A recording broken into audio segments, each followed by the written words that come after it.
జగిత్యాల జిల్లాలో పవిత్ర రంజాన్ మాసాన్ని పురస్కరించుకుని ముస్లిం సోదరులు ఘనంగా ఈదుల్ ఫితర్ పండుగను ఘనంగా నిర్వహించుకున్నారు. 30 రోజుల పాటు ఉపవాసం దీక్షలు నిర్వహించి ప్రార్థనలు నిర్వహించారు ముస్లింస్. శనివారం రంజాన్ భక్తి శ్రద్ధలతో ఈదుల్ ఫితర్ నమాజ్ జరుపుకున్నారు. జగిత్యాలలో ఈద్గా వద్దకు చేరుకుని ప్రత్యేక ప్రార్థనలు చేశారు. మత గురు ముస్తాక్ అహ్మద్ ఆధ్వర్యంలో ఈదుల్ ఫితర్ నమాజ్ ప్రత్యేక ప్రార్థనలు చేయగా పెద్ద సంఖ్యలో ముస్లిం సోదరులు ప్రార్థనలు చేసేందుకు తరలిరావడంతో సందడి నెలకొంది. ఒకరికొకరు ఆలింగనం చేసుకుంటూ రంజాన్ శుభాకాంక్షలు తెలుపుకున్నారు. ఈ కార్యక్రమంలో జగిత్యాల శాసనసభ్యులు డాక్టర్ సంజయ్ కుమార్ తో పాటు ఎమ్మెల్సీ జీవన్ రెడ్డి, పలువురు ప్రజాప్రతినిధులు ముస్లింతో కలిసి ఆలింగనం చేసుకుని శుభాకాంక్షలు తెలియజేశారు.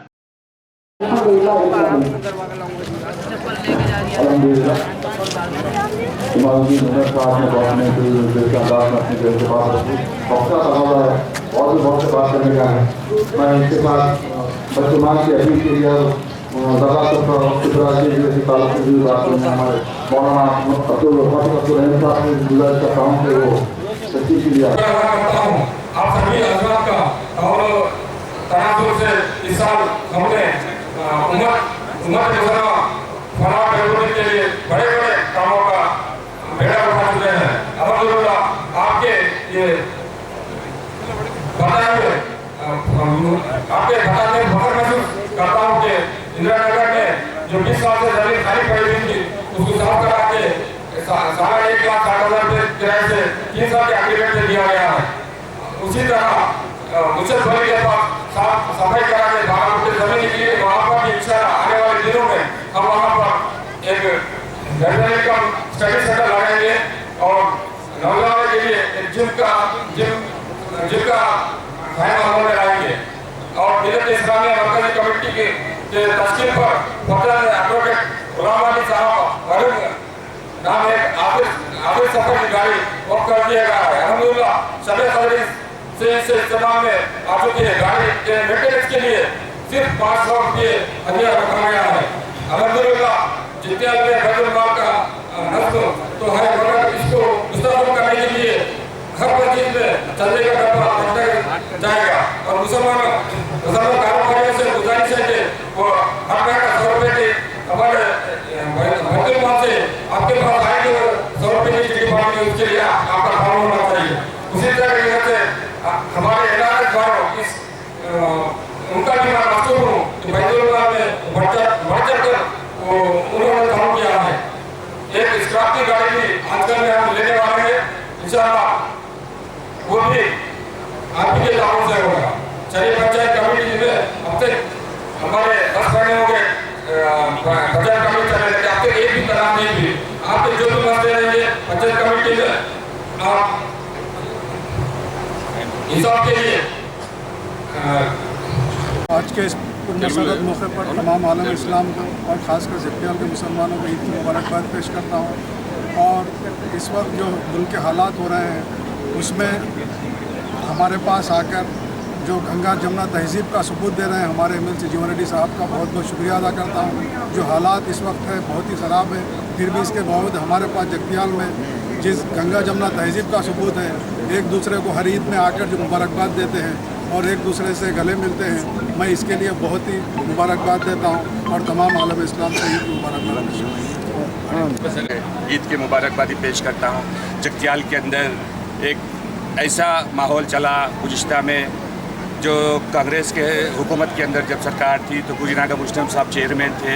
उसके बाद से जब इंतज़ामात की जब बात आ गई तो हमारे लीडर हमारे कायद ने ये कहा कि ये चीज़ अगर इंतज़ामात का अगर है पैसा जो बैतुल माल से जा रहा था, तो जब हमारे कायद के सामने ये बात आई जीवन रेड्डी साहब के सामने, तो ये बोले कि म्यूनसिपाल से हम ये इंतज़ामात कराएंगे। और जब चेयरमैन गिरिनागा बुशनाम साहब थे और उसके बाद से कंटिन्यू यही रवैया चलते आ रहा। जगित्याल के अंदर जो माहौल तैयार होने के बाद से आज पूरे तेलंगाना के अंदर आज अमल में आया, इसलिए कि हम गिरिनागा बुशनाम साहब का और एमएलसी जीवन रेड्डी साहब का और जो भी चेयरमैन गुजरे हमारे विजय लक्ष्मी देवेंद्र रेड्डी साहब आके, जब भी हम एक वाइस चेयरमैन जिम्मेदार थे, हमें जिम्मेदारी सौंपी गई थी, हम जिम्मेदारी के साथ कौम का और मिलत का फिक्रमंद रहते हुए हम जो भी ईद के मौके हो या और भी कोई मामले हो तो जिम्मेदारी के साथ निभाएं। और अल्हम्दुलिल्लाह आज जो चल रहा है यही माहौल तेलंगाना के अंदर ऐसी रहे कि हम ये दुआ करेंगे कि आने वाले दिनों के अंदर जैसा माहौल